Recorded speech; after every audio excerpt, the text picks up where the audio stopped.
Société d'exercice libéral ou société de droit commun, quelles sont les différences? En existe-t-il? C'est l'objet de la vidéo du jour. Bonjour à tous et bienvenue sur cette chaîne Lambrani Expert, l'Ayaché Lambrani, expert comptable spécialisé dans la profession réglementée du droit. Nous poursuivons notre série sur les professions réglementées, plus précisément sur les formes sociétales, plus précisément sur les sociétés de capitaux. Ayant vu les SCP, ayant vu les CELARL, les CELAS, les différences qu'il y avait entre ces deux structures, aujourd'hui nous nous intéressons aux sociétés de droit commun, les CRL et les SAS. Qu'est-ce qu'elles ont de différent avec les CELARL et les CELAS?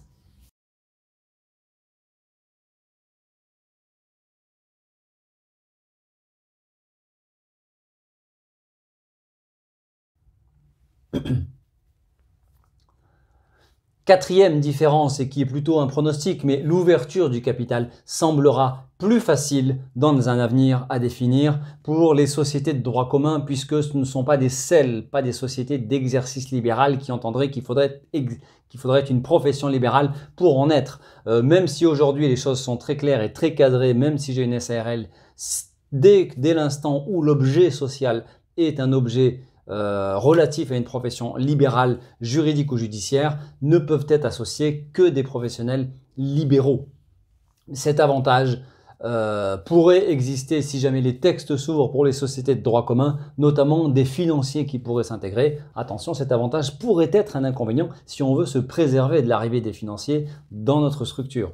En seule une profession libérale donc peut intégrer le capital dans les SARL et les SAS. C'est à peu près aussi le cas aujourd'hui, mais jusqu'à quand? Sixième point, le statut d'API, d'associé professionnel interne. Nous avons vu dans une vidéo récente en quoi consistait le statut d'API. Les CEL en sont clairement bénéficiaires et c'est un atout parfois qui est effectivement encore méconnu. Par contre, qu'en est-il de ce statut-là dans les sociétés de droit commun? Il n'est pas du tout évident qu'il puisse bénéficier à ses associés. Je vous rappelle le statut d'API. L'associé d'une société libérale peut assumer deux responsabilités, l'exercice d'un mandat social d'une part et l'exercice professionnel de son métier. Ce statut correspond uniquement à l'exercice professionnel de ses fonctions techniques. C'est un statut qui lui permet d'exister socialement sans pour autant avoir de mandat social. On a vu que ce statut d'API pouvait être intéressant notamment dans les CELAS quand il s'agissait de bénéficier des deux statuts. Attention, malgré tout, quand on est en SAS, ce n'est pas certain qu'il puisse bénéficier. Septième point de distinction entre les sociétés d'exercice libéral et les sociétés de droit commun, l'agrément des associés et la majorité qu'il faut réunir pour qu'ils puissent être agréés. L'article 10 de la loi de 90 légiférant sur les sociétés d'exercice libéral réglemente l'agrément des nouveaux associés comme suit. Pour une CELARL, les cessions de parts à des tiers non associés sont agréées à la majorité des 3/4 des porteurs de parts exerçant leur profession dans la société, des porteurs de parts, pas en nombre de parts, ce qui est différent. Par contre, dans les sociétés par action, CELAS notamment, la majorité est des 2/3 des associés exerçants. Par exception, le dernier alinéa de l'article 10 précise que les CEL dont le capital est majoritairement détenu par des professionnels non exerçants, que ces derniers ne sont pas concernés par cette majorité spéciale. Alors que dans les sociétés commerciales, juridiques et judiciaires, les dispositions de droit commun sont les suivantes. Agrément donné à la majorité des 3/4 des porteurs de parts pour les SARL, liberté contractuelle pour les agréments en société par action, étant précisé que le cédant doit pouvoir prendre part au vote.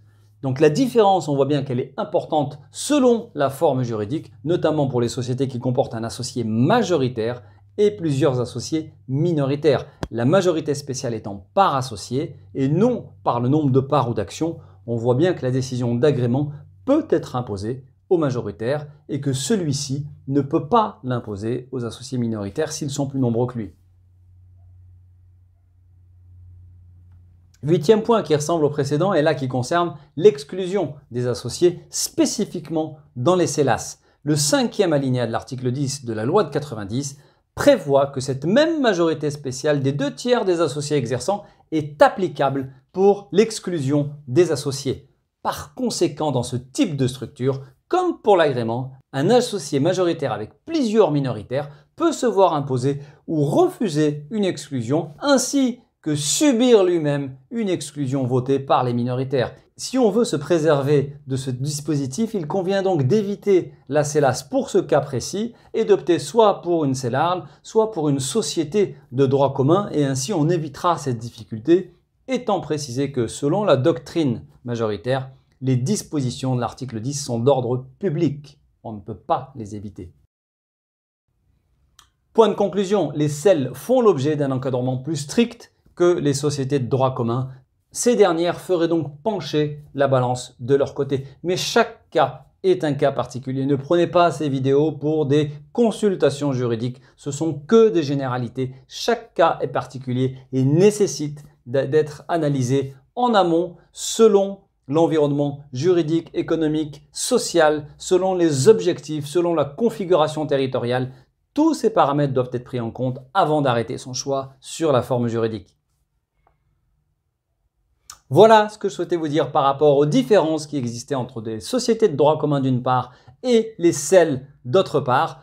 Nous nous retrouvons très bientôt dans un prochain épisode où nous nous intéresserons aux sociétés holding, les SPFPL, à quoi servent-elles, quels intérêts, à quel moment il peut être intéressant de la créer et surtout quels avantages pourra-t-elle procurer.